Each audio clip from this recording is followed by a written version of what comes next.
Oh, he's done it again. But is the tide turning? Let's get started. Another race for the world's greatest driver, Juan Manuel Fangio. Former world champion Jim Clark leapt into the lead. That's Clark's Lotus going like a bomb. And James Hunt is the world champion by just one single point. By being a racing driver, you are under risk all the time. And if you no longer go for a gap that exists, you're no longer a racing driver. And that is Michael Schumacher ahead, the world champion. To become a four-time world champion, Sebastian Vettel, Lewis Hamilton, champion of the world. That's for all the kids out there who dream the impossible. Max Verstappen is champion of the world. Oh my God! Max Verstappen, you are the world champion! The world champion! Hello and welcome to episode 27 of F1 in Review 2023. I'm Tom Clabon and as ever I'm joined by Angus Gallager and Tristan Fancourt. Today we look back at the Italian Grand Prix where Max Verstappen recorded his 12th win of the season, this being his 10th in a row, meaning now he surpassed Vettel's 2013 record for the most consecutive wins. Now another accolade to his name. Does this do anything, in your view at least, for his all-time ranking or rating as a driver at all? Well, you brought that up at a previous podcast, didn't you? But I'm trying to think which one. Bear in mind, this is 27, so maybe 20 or 19. And I think we all sort of agreed, didn't we, that he is certainly now up there amongst some of the all-time greats. Now, where you want to have the cutoff, I think, will decide whether or not you can be all-time greats, because there have been so many greats. That's the thing about all time. It encompasses all the time. But I certainly think breaking that streak adds another feather into his cap in terms of trying to rank him amongst every other fantastic racing driver that we've seen. Like, you know, likes of Senna, likes of Clark, Hamilton, Vettel, and I mean, if you're inclined, Alonso. These great drivers, and I think there is more to a great racing driver than just number of world championships, because unfortunately, if you look at the historic greats such as people like Ayrton Senna or Jim Clark, for example, then they were taken from the sport before their time. So it's very hard to necessarily match that. But what we can certainly say is, I would say that I think Max will be looked back upon from history as being a completely dominant force. And I think that's what marks a great racing driver, a little mark in history. I think there are lots of drivers that we perhaps will forget going forward. And when you look back at previous races, you go, oh, I forgot that Brendan Hartley was in Formula One.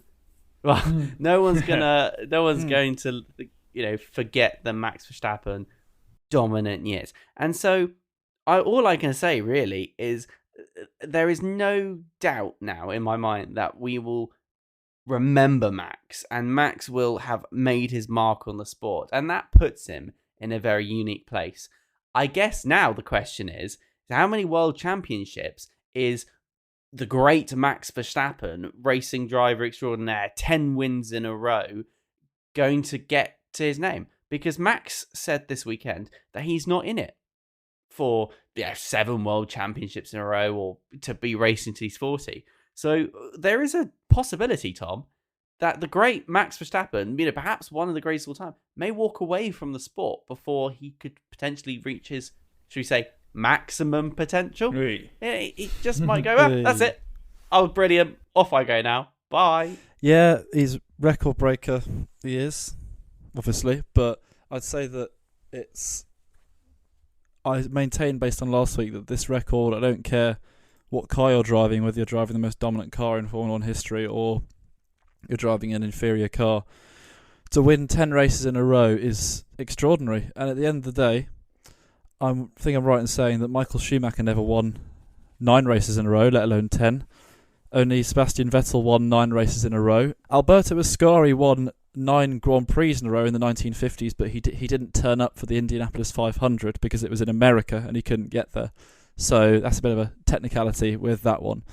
So to win 10 has never been done, and he's just dominating again. He's probably dominating the sport like I haven't seen someone dominate the sport ever, to be honest with you. It's quite incredible how Verstappen is so relentless and manages to keep on doing it.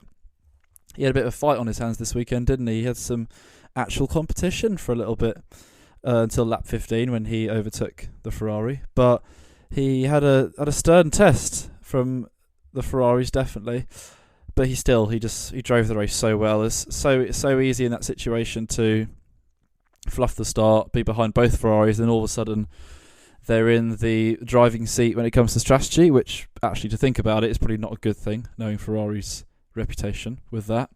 But nonetheless, he again was just absolutely flawless, and his drive was brilliant. You can't criticise him too much for missing out on pole position by 13 thousandths of a second. That's like the equivalent of like a metre on track or something like that. So you can't knock him for that. Yeah, he just is spectacularly good. Will he be around for his absolute peak? You might argue this is his absolute peak right now. We forget he's in his 9th season of Formula One, and I think he's more likely to be a driver who will retire early but peak earlier. I can't see him being like Alonso and going on till he's 40. I think he's made that pretty clear himself. But even if he does, I'm trying to think, Hamilton's done, I think, 17 seasons of F1. If Verstappen was to do 17 seasons of Formula 1, he'd be, 34, 35 by the time he comes to the end of his career. So, this might be his peak right now. He might be seeing his peak. If we're not seeing his peak, that's also a terrifying thought, because how good could he become from now? But at the end of the day, all that I can really contribute to this is that, once again, he's just driven the wheels off that thing. He's absolute credit to sports people at the top of their game, and just getting everything right and being super driven and accomplishing basically any goal that's like in front of them. It's interesting, isn't it, this question about how we hold records like this, because yes, they're not world championships, but they're a period of dominance, if you will. And I don't subscribe, as I'm sure you two don't as well, that the reason he's doing so well, or the reason that Lewis Hamilton did so well in years gone by, was the car, and that he had a better car than everyone else, and that he couldn't help but win.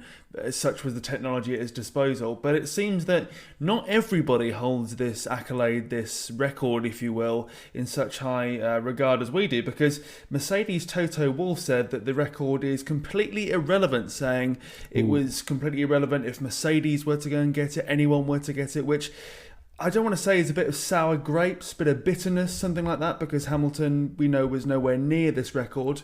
Not to go and sort of fan the flames that is the battle between Lewis Hamilton and the fan group of Verstappen and vice versa. But I think that's remarkably harsh, because we've seen many good racing driver, as we've mentioned there early, fall victim of bad luck, technical issues, strategy and the rest, which means they can't be held in such high regard as the world champions because they haven't won as many. Kimi Räikkönen, for one, being an example in my mind, Alonso another. But your thoughts on those comments by Mr. Wolff? Is he, showing a bitter side maybe?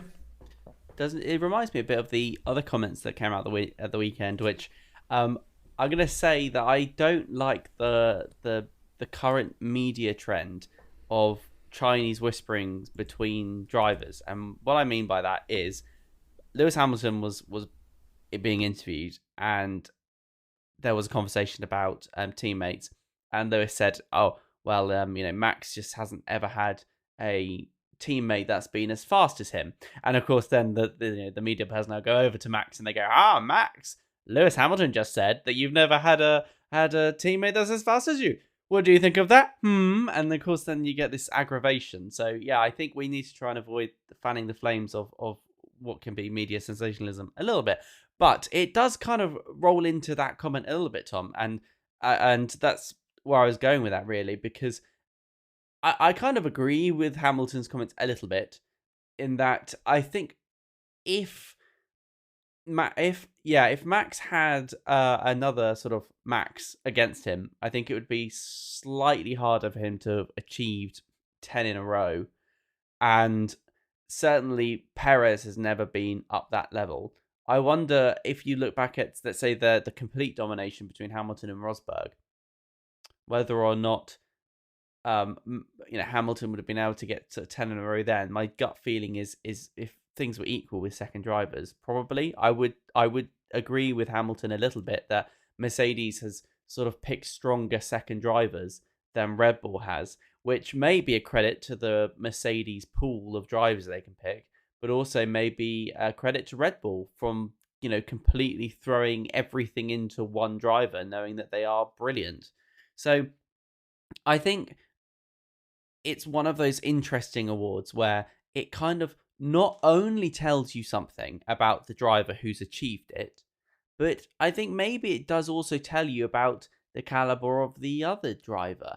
And there are now questions, and we're talking about it. Why didn't Hamilton ever get to 9 in a row, 10 in a row? What were the reasons behind that? So yeah, it is an interesting one, isn't it? But I would say that Toto's just been grumpy because he's got to have an operation on his arm again, because he broke his arm a while back in a cycling accident, and he's been in a bad mood ever since. So, it was a hard weekend for the Mercedes. I do think that to some extent we kind of ramp these questions up to get a dangerous answer, an answer that will spark conversation. That's why Helmut Marko is such an interesting media personality.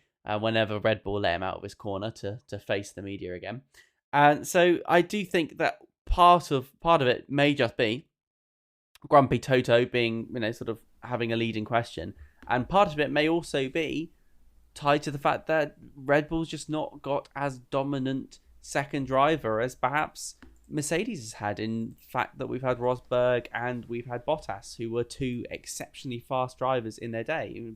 Hamilton admits that a lot. Do you think Bottas was better than Perez? Because I personally think they're quite equal. I think Bottas is better than Perez. Okay. And I think the reason for that is if you just look at Bottas' consistency, I think it's higher than Perez. Bottas was given a lot of bad luck, let's face it. Do you remember, there's that great phrase, I think Martin Brundle says a lot, if you don't have bad luck, you'd have no luck at all. Bottas is an exceptionally fast driver and one of the best drivers we've seen for a long time. And I would say better than Perez. Yeah, I'd be in agreement with that. I'd say that a big factor of why Hamilton never necessarily won 10 in a row was because he'd win maybe 7 out of 10, but on the other 3 out of 10, Bottas would be there to pick up the pieces. You think of how many close qualifyings there were over the years, not just between Hamilton and Bottas, but also between Hamilton and Rosberg. You'd have only about a tenth of a second between them either way, and it wouldn't be a surprise sometimes to see Bottas take pole position, because he was a very accomplished driver with lots of pace, who I think his downfall was that he wasn't quite able to get that overall consistent package. I mean, he has 20 pole positions in Formula 1, so to be honest with you, I think that shows how he had quite a fair amount of raw speed. And Perez just doesn't necessarily have that. Perez's consistency, that's what I think of when I think of Sergio Perez. He's got a lot of consistency, but he's only got 3 pole positions, and considering he's been in one of the most dominant cars of all time in recent times, I think that speaks volumes. But at the same time, Verstappen is in a position in that team where he has the facilities and the ability to be able to dominate that team and be able to dominate the running of that team and how the car is aligned. So I think whilst Perez is at a disadvantage with that, I'd say that Bottas would still be the better driver. In terms of Toto Wolff's comments, I'm saying sour grapes personally, but also I'd be pretty annoyed if I was him right now and I'd seen if I was a very competitive person like him and I'd seen my Formula 1 team win 8 Constructors' Championships in a row, and now they are in second, but they don't even have half of the points of Red Bull, despite being in second place in the Constructors' Championship. So it's sour grapes for sure, but I think his bitterness can be justified based on the fact he's a very competitive person, clearly. And have you seen Mercedes this year or the last 2 years? Why do you think Perez is stronger, Tom? I'd be interested to hear why you think Bottas perhaps was a diminished driver compared to Perez, and what you've seen in Perez recently that makes you think, wow, that is the quality number 2. Because I would say that on the surface, on the stats, I think Bottas still wins outright. Yeah, I'd say they're pretty equal drivers. There's probably little in it between them, be that Bottas slightly better than Perez or vice versa. But the point I was trying to make is that with Bottas, you did have a teammate there which Lewis Hamilton could beat consistently, and was a number 2 driver, a wingman, someone who wouldn't really challenge for the Drivers' Championship, as we're seeing Perez being able to do as well. And looking at Bottas at the moment, I think we were all expecting him to do a lot more than he currently has been doing with Alfa Romeo. Granted, he's had a better time with Williams when he's there previously, but I think that they're quite comparable drivers insofar as they're both underdogs. They both had to scrap really for points at the top table, if you will, and that I think that while Perez is more of a patchy driver with Red Bull and Bottas was more consistent when it came to qualifying, I think that Perez is in certain sectors, in certain races more towards the start of the season, been able to go and really take the fight more to Max than Bottas did in the last few years. But all subjective, I grant you. I'd like to come back to this at the end of the season, I think, because it'd be interesting to see from a holistic perspective how well Perez has done, and perhaps that's something we can sort of discuss actually is how effective have the number 2 drivers been in some of the teams, for example Red Bull, because if it's been the non-stop Max show, it'll be quite damning, I think, for Perez, because Mercedes attributes so much of their World Constructors' success to Bottas. So it will be interesting to see whether or not we can attribute the same success to Perez. Yeah, most definitely. And I think that Perez has come in for some criticism more recently when it's come to his qualifying record. But again, we saw him finish in P2 once again, beating the Ferraris, fast cars at their home circuit, really. And while he's been unable to convert, let's say, decent qualifyings into victory, he's been a vast improvement on the likes of Albon, Gasly, and those who have come before, which I personally don't think he's given enough credit for. I think people are more likely to go and say Perez has done really poorly or not performed, or look at the gulf between him and Max before they're prepared to go, oh, he's actually improved significantly compared to his first season, which was very topsy-turvy until the last quartile in my view. And talking about those fast cars at their home circuit, Ferrari. Now, Verstappen had to work for this victory, as we say. We had Carlos Sainz on pole. He kept that until lap 15 and ultimately fell down to P3 and was overtaken by the aforementioned Perez there on lap 46. Now, for me, despite coming third, for Sainz that is, I'd probably class this as one of his better races, one of his best races, in fact, really, when it comes to his Formula One career, because the moves he had to make, the decisions he had to make, the ability to get the best out of that car, really, to put himself on that podium after being chased by 2 Red Bulls and having to fight his own teammate was, in my view, nothing short of remarkable. But what do you think? Yeah, sterling drive from Sainz. I thought that his determination to try and first stay in the lead and then also to stay on the podium towards the end was fantastic. And I think that it's been a weird year for Ferrari, because once again you've had a car that started okay but then sort of has been okay the whole year. You've had the drivers have not had too much to shout about in terms of positive feedback and positive results. You've got this new era under Fred Vasseur, this new transition which is going on, which is underway, but are we seeing too much fruitful change at the moment? Not necessarily, but there are some green shoots. I think that pole on Saturday was one of the feel-good stories of the season, in terms of having the Tifosi go up in arms at a Ferrari driver, be on pole at the home race. It really was quite spectacular to see the crowd react in that way, and also our traditional mention of probably the best podium of the whole season, that Monza podium overlooking the track with the fans down below on the track. Some of them booing Max Verstappen, which is sadly, I think, inevitable in this day and age. It's not a nice sight to see or sound to hear. But yeah, the vast majority of Ferrari fans were very welcoming, and they had a fantastic moment to cheer in Sainz getting that pole position. I think it was, like you said, one of his better drives from this year, and he really put up a fantastic fight, even against Perez in what was probably in the end was a losing cause because he couldn't really hold on to second. He put up an excellent fight and managed to bag that podium at the end. A good haul for Ferrari, takes them above Aston Martin as well into third place in the constructors. So a nice little feather in the cap from the weekend. Can't really say much else about it other than the fact that Sainz had a fantastic weekend, and I think that they'll want to see more of these weekends from him in the rest of the year because it's been kind of too few and far between for Ferrari this year. I think Sainz was absolutely exhausted at the end of that race. All he did was defend the whole race, a whole race of staunch defence, and that must have been very, very difficult because, let's face it, I don't think Max nor Perez, certainly not Leclerc, made his life easy. Contrary to what Nico Rosberg says, he says that Leclerc's being too nice to Sainz, but hey, that's just Nico Rosberg with his hot takes.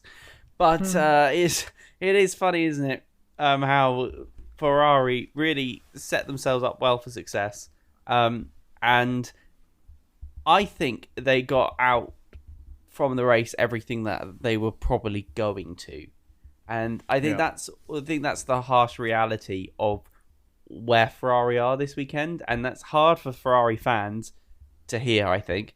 Trust me, we know this. It is hard to follow a team and accept that they are only worthy probably for third and fourth. But the car just was eating its tyres.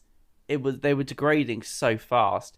And when Max was behind Sainz and Sainz was pushing as hard as he could, Red Bull was getting on the radio saying, "Oh, don't worry, Max. You can see that his tyres are dying." And Max would go, "Oh, yeah, I see. They're dying. Look at those. Oh, those are bad, aren't they? God, I'd hate to be driving on those right now." And that really shows you where Max's headspace is, and where perhaps Sainz's was, because Max was relaxed, knowing that he was just going to get him eventually because his tyres were going to run out, whereas Sainz was having to go further and further and further on these tyres, and eventually you've got to give up. Something's got to give, and Sainz made them lock up into turn one, and that was it. Max got past, and then that sort of repeated for a while.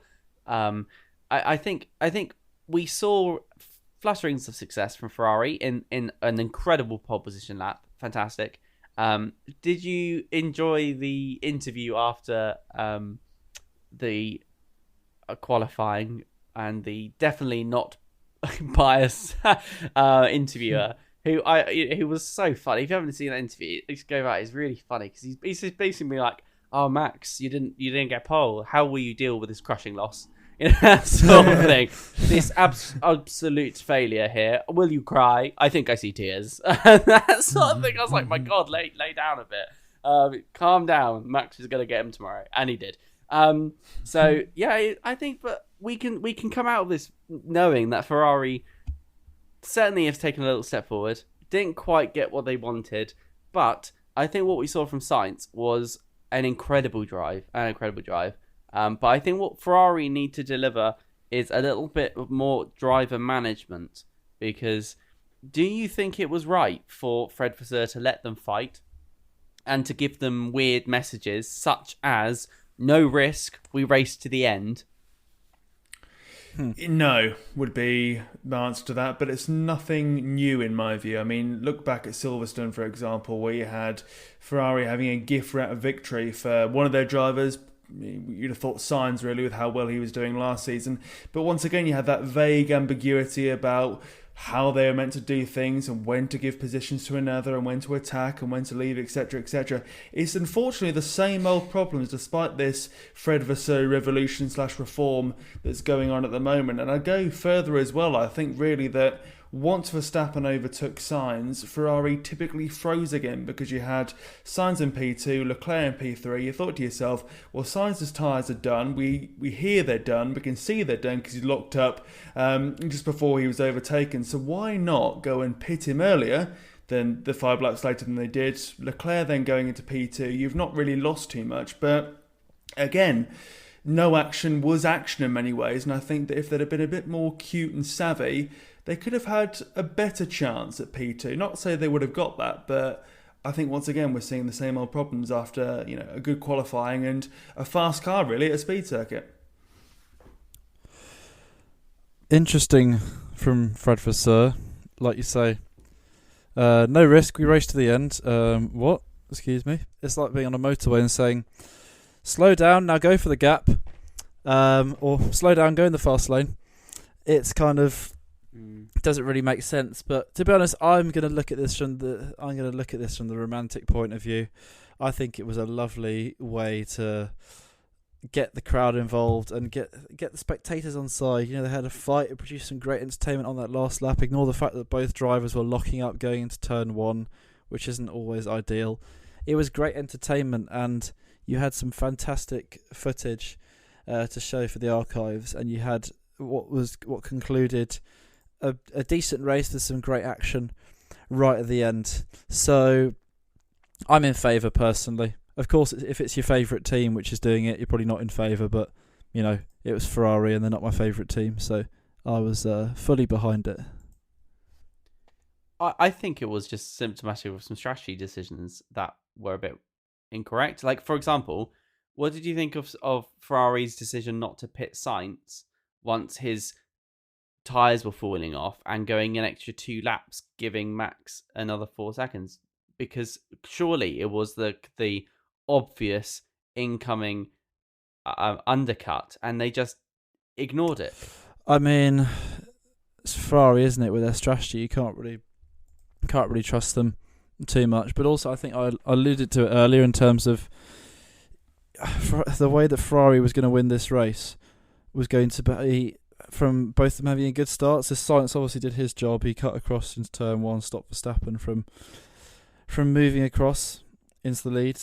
But you needed Leclerc as well to get that good start, because then the amount of difference it makes. I joke that they would have messed it up anyway, but the amount of difference it makes when you've got one of your drivers in first, another in second, and you're trying to go up against a rival, because then you just have that flexibility to be able to outfox that driver, especially if they're faster. I mean, you had occasions over the last few years where I remember when you had, I'm trying to think, maybe in the early stages of 2021, you'd have Bottas would be a bit further back, and you'd have Hamilton versus Verstappen and Perez. Now, there'd be times where the Red Bull realistically needed both their cars to be in front of Hamilton to be able to force anything strategy-wise, because Hamilton would end up being faster, and you needed that with Ferrari. So I'm sounding like Ferrari's biggest fan now, because I was saying, yeah, they were great to race, and what a spectacular weekend, we love the Tifosi, but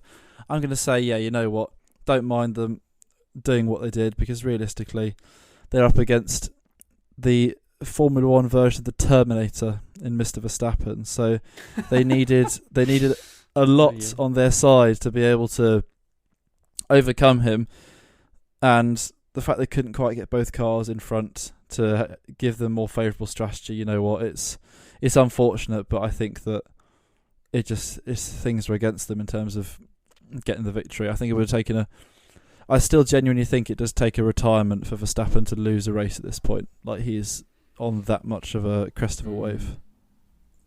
And I think as well, despite all these very valid points, there's a lot of green shoots really here for Ferrari, because we're once again seeing them push Red Bull a power circuit. So I'm thinking Brazil, Japan, Austin, circuits which have many straights and not too many corners. This is a good chance for them to go and cash in. But it will be interesting to hear your views on where you think Ferrari can finish in terms of the constructors, because they're P3 at the moment, but only 45 points behind Mercedes in P2, and you go, well, that is purely insurmountable, surely. But if you look at the last few races from, let's say, Austria through to Italy, for example, you've got Mercedes getting one podium, a P3, you've got Ferrari getting a P2, and then a P3 in Belgium, and then obviously the P3 here in Italy, Monza. Do you think they can do it? Can they get P2? And what would P2 mean to them, do you think? P2 for Ferrari this year would represent, I think, a clawback from last year, because let's not forget that they I think, had the first chance of and first bite out of the apple of the World Constructors' Championship last year. And it's been a bit of a fall since then, especially with Aston Martin setting a new pace and Mercedes rising up. I think for Ferrari, it would be a saving grace. It would save their face a little bit. But I don't necessarily think they're going to get there, Tom. What they had to do this weekend was rather drastic. They went full Williams, if you'd like. They cut all of their drag out. And even then, they were starting to get under threat by Mercedes. So with the rest of the calendar looking like it's looking, and I don't necessarily think that Ferrari are going to be able to catch up that. So maybe the question is, what does P3 represent to Ferrari? And it can, should they be content with that? But if they can do it, I think it will return them back to where they were last year. And certainly that will allow Ferrari to put their head a little bit higher, because let's not forget, this isn't a small team. This isn't a bumbling team that has no history. They are the most successful Formula One team ever. One of the longest ever. Great names. And so all of those resources, all those facilities, and to still only get P2, P3, you got to wonder where it's all going, right? I think clawback is the right word in terms of how it would reflect their season. It's not where they want to be. I mean, you never want to be 355 points off the top of the championship in the Constructors. Not ideal. I think that third is probably more realistic. I don't see them closing the gap to Mercedes. I see Mercedes having enough to push through and get over the line and be able to maintain that second place. You think that beating Aston Martin would have to be the bare minimum, to be honest, based on, like you say, the resources available. So you'd have to think that would be the bare minimum. They might be able to get a couple of podiums, maybe. I mean, they've got, 4 podiums so far this season.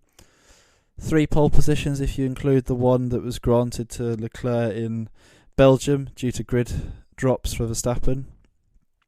So, yeah, third, I'd say bare minimum for them, to be honest with you. Can't see them getting second. And then, I guess, as always, it's get that and then reset, move on for next year. All the same things again before they get trounced by Red Bull, inevitably, once again.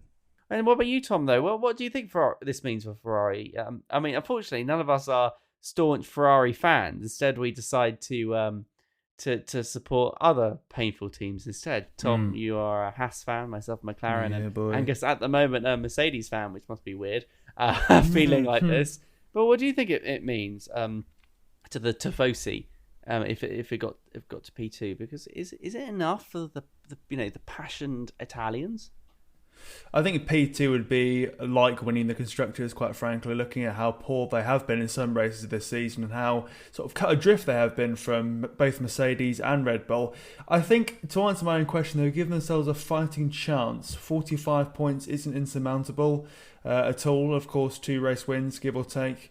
So not saying they're going to win races, but when you look at their more recent form, they're more likely to do so than Mercedes, you could argue. Now, the question is, what does it mean for them moving forwards in terms of the circuits coming up? I've mentioned the good ones, Brazil, Japan, etc. But Singapore, I'm not too convinced they're going to do so well there. Look at the P7 and P8 they got in Hungary, for example. P9 and 10 in Silverstone, for example. Not too great at those street circuits where there's more corners than straight, shall we say. So I think if they were to do this, it would go down to the last race, Abu Dhabi. Once again, not exactly the sort of showstopper we were hoping for, but maybe something to take to the final race if so. But, I mean, seriously, if they're not beating Aston Martin to P3, then serious questions have got to be asked of the team, the strategy, the drivers as well, really, because you've got Sainz and Leclerc, who are very good drivers, in a good car, fair to say.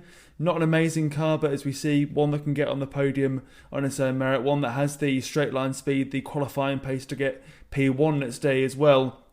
And to lose to a team, without being harsh, that only has one fully fledged decent driver would be a shame, to say the very least. But P2, would that be enough for the Tifosi? Well, I think that's what they've had to get used to, really, looking backwards. I mean, P2, they got that last year in the Constructors and really threw away the open goal that was winning it on merit, really, when it came to the car they had. But beyond that, you have to go all the way back to 2007, 2008 to the last time they were really competitive, because there's been flashes, hasn't there, with Vettel, for example, versus Mercedes.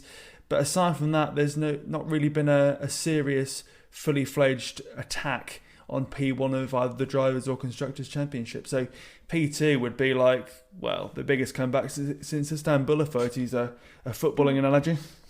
Yes, I completely understand that footballing analogy. Yes. Is the assumption then that Aston Martin is going to stay in fourth with 217 points as they do now, with Ferrari's 228? It's not like Aston Martin aren't close behind. So is your assumption then that Ferrari is going to be at least third? Yes, because my assumption is that both their drivers will finish in the top 10 and therefore score points. Meanwhile, with Aston Martin, one driver, not mentioning names, will do that, and the other one is unlikely to do that on a consistent basis. Yeah, not mentioning no Strolls. Okay, fair enough. Just to be slightly counter, I think I don't necessarily agree. I think Ferrari are not going to be as far away from Aston Martin as you might think there. I have a funny feeling that in this latter half, given what we saw in not the previous race, but in Zandvoort, the pace of that Aston Martin, I don't know. I think the Ferrari might still be challenged from Aston Martin. Perhaps more than a Ferrari is possible to challenge Mercedes. It begs the question, doesn't it, after their great P2 in Zandvoort, where they were really at Monza, because the circuits aren't too dissimilar, which makes me puzzled, if you will. Can we replace the phrase great performance by Aston Martin to just great performance by Alonso? Because realistically, or the pace shown by Alonso, not by Aston Martin, because realistically that's what there was in Zandvoort. I think you saw again this weekend, we had one of the... I mean, to be fair, I'm going to have a rarity here. I'm going to be nice to Lance Stroll, because this weekend he gave up the car in first practice for Felipe Drugovich, who's the Aston Martin reserve driver, and then in free practice 2 his car broke down on the first lap which he drove, so therefore he had 0 laps practice, hence probably the explanation for him finishing last in qualifying. So I'll let him off this one, even though he is part of a one-man team. Still, I think tennis is a good option for him, possibly. I was trying to be nice to him, and I'm so sorry, Lance. He's never going to be on the podcast now. I don't know where they were this weekend, actually, so I do agree. It probably is the same factors that allowed Williams to be so fast, and perhaps even Ferrari to be so fast, in that Monza is... Okay, Netherlands is fast. Monza is a drag race. It's basically 2 drag strips with some very, very wide corners. I mean, they call it parabolica. Attaching them together. So I think you have to have a very specific setup for Monza, and that setup is no drag whatsoever. And so I think perhaps, but the reason Aston Martin were fast in Netherlands is because it's fast, but it's very flowing. There are corners, there are these sort of medium sections. It's part of the reason why the upgrades that Aston Martin brought to the track worked, because they brought in the aerodynamic efficiency parts. As soon as you strip all that off and it's basically a straight line speed, you have people like Alex Albon in the Williams starting to catch up with a Red Bull every so often, and then you get other drivers falling back, and other teams falling back. So it will be interesting to see whether or not Netherlands is the standout for Aston Martin. But as we go to Singapore, as we go to the tight, twisty tracks where the aerodynamic efficiency of your car plays such an all-important point, I think there we may see Ferrari lose out a little bit, and I think Aston Martin will be back up there. And so maybe that'll be a good litmus test in 2 weeks' time to see whether or not what we're saying now is accurate, or if it's just a whole load of imaginary rubbish. And we've mentioned them many a time, but now to sort of focus on them a bit more, talking Mercedes, they finished in P5 and P6 in a race weekend where both Lewis Hamilton and George Russell had gone into this having signed contract extensions with the team. And a weekend as well where Hamilton was penalised for tangling with Mr. Piastri of his old team, McLaren. Your thoughts then on their weekend? Yeah, it's all right, I suppose. I think it's quite a fiddly, messy weekend from Hamilton, notwithstanding the penalty in the race, which, to be fair, you had a rarity. You had a Formula 1 driver apologising for some contact and admitting his wrong. And, I mean, he had to. He was definitely at fault for the collision. But fair play to him for owning up in that respect. It was, a silly little incident, cutting in under braking, and, it did cost Piastri some points in the end. Probably only a couple of points, but that is some points that were cost. In the end, Hamilton's penalty didn't matter because he came sixth, and the penalty kept him in sixth because he finished far enough ahead of the Albon, Norris, Alonso gaggle. So therefore, he managed to do okay there. In terms of Russell, solid weekend. Fourth in quali, which was a good performance. The top three in quali were kind of in a league of their own, that being the Ferraris and Verstappen. So for Russell to come ahead of Perez, and also probably ahead of Albon, because that Albon looked rapid in that Williams all weekend and was looking good for that potential sort of fourth place, best of the rest behind Max and the Ferraris. So, not a bad weekend from Mercedes. They're far enough ahead in the constructors ahead of Ferrari that they didn't have to worry about their points advantage this weekend. Time will tell in terms of how the rest of the season goes, but I think it's solid overall. But again, for a team that's used to such success, having 4 podiums this season, the same amount as Ferrari have, 3 less podiums than Fernando Alonso has got, I think is not the best to come out with. So probably 5th and 6th was the best they could come up with. But I guess the big news, as you alluded to there, Tom, would be the contract extensions and how both drivers have signed on until 2025. It will take Hamilton into a career which will be in its 19th year, and it will make him another 40-year-old F1 driver. It'll be the third or fourth we've seen in the last decade, because obviously Schumacher and Kimi Räikkönen were in their 40s, and Alonso is still going at 42. Thoughts on the contracts, guys? I think for me it's a case of there's less options around to replace those two. I mean, there's the constant talk of Esteban Ocon being still somehow connected to Mercedes in one way, so therefore he could be a contender for a contract, but I think it never really has come to fruition. So would you say it's the best option at the moment in terms of what's available on the market? Oh, I think so. I was pleasantly surprised really that they've given renewed contracts to both drivers. I mean, clearly Hamilton thinks there's unfinished business, and Toto Wolff seems to have got into this state of I don't know, solemn remorse over 2021 and how it seems to have taken it really personally that Hamilton didn't get the his 8th world championship. Perhaps Toto Wolff, Tom, to go all the way back full circle to the beginning, puts more weight on the breaking of the world drivers championship record than the race wins record. That's a mouthful, isn't it? But to be honest, George is getting a lot of flack, and I think that's only because he's now in a top team and no one likes the overdog.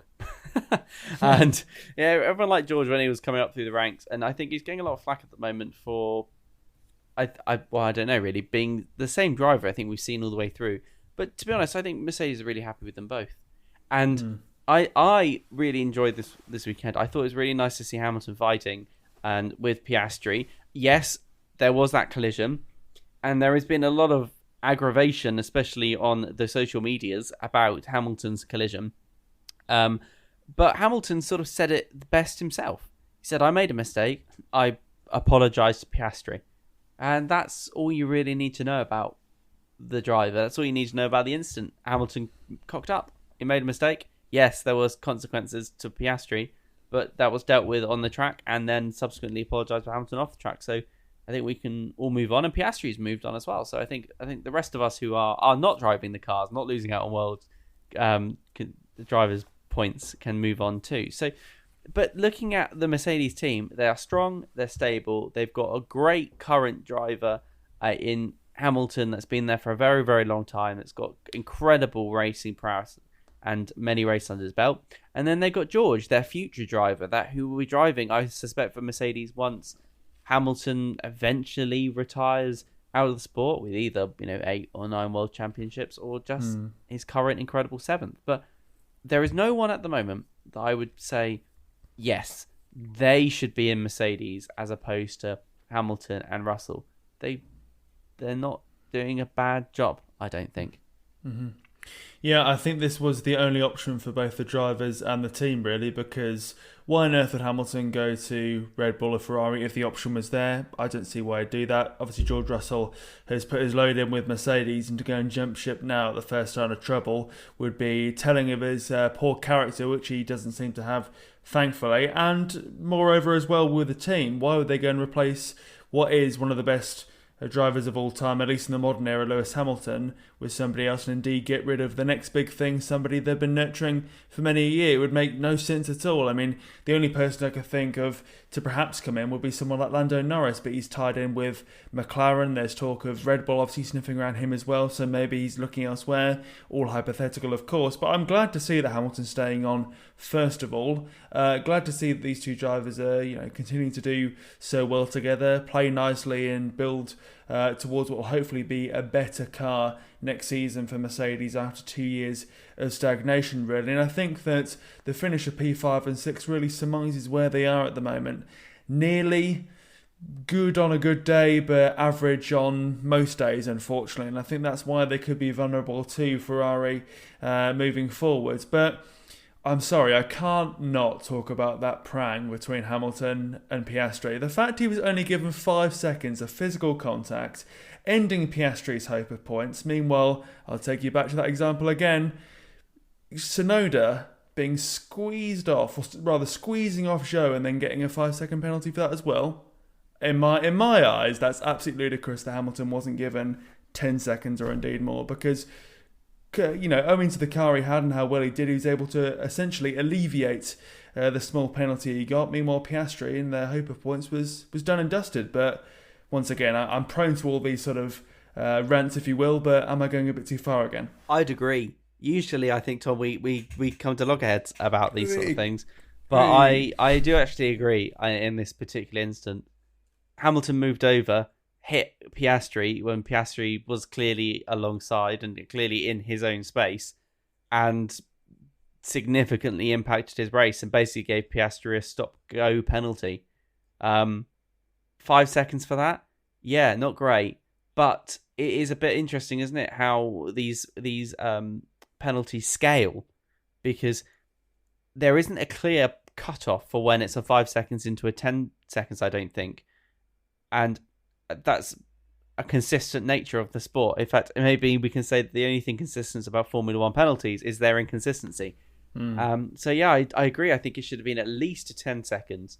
It was pretty dangerous, actually, and nearly took them both out into the wall. So I was surprised as well that we saw such a lenient penalty given, to Hamilton, given what happened to Piastri as a subsequence. Not got much to add, really. I mentioned about the penalty, how it was well deserved earlier on. So you think it was should have been 5 seconds? I think so. I think that it wasn't hugely reckless. I think that it's one of those where back in the day, right, it would have probably been a drive-through penalty, wouldn't it? Because of the fact that was the one-size-fits-all penalty for all instances like that. But I think having the 5 second penalty now is probably the better step to go with, because it can be applied more consistently for instances such as that. The argument against it would be that it directly impacted Piastri's race, and he went from obtaining some points to being outside the points completely. But I think 5 seconds was fair, personally, on this occasion. And on that bombshell, that seems that's all we got time for in terms of episode 27 of F1 in Review 2023. Thank you very much for listening all the way to the end of this one, be that on your preferred podcast provider or indeed elsewhere. A reminder, as ever, you can go and see short snippets of prior episodes on our Twitter and TikTok, the handle being F1 in Review. And looking forward, we're going to be back next week to discuss more about the Italian Grand Prix. There's no Grand Prix action these coming week or weekend. We've got to wait 2 weeks for the Singapore Grand Prix. But we'll be back to discuss AlphaTauri, Williams, Alfa Romeo and how they've done in the Italian Grand Prix, and no doubt a whole lot more in between now and then. So thank you very much for listening, and we'll see you next week.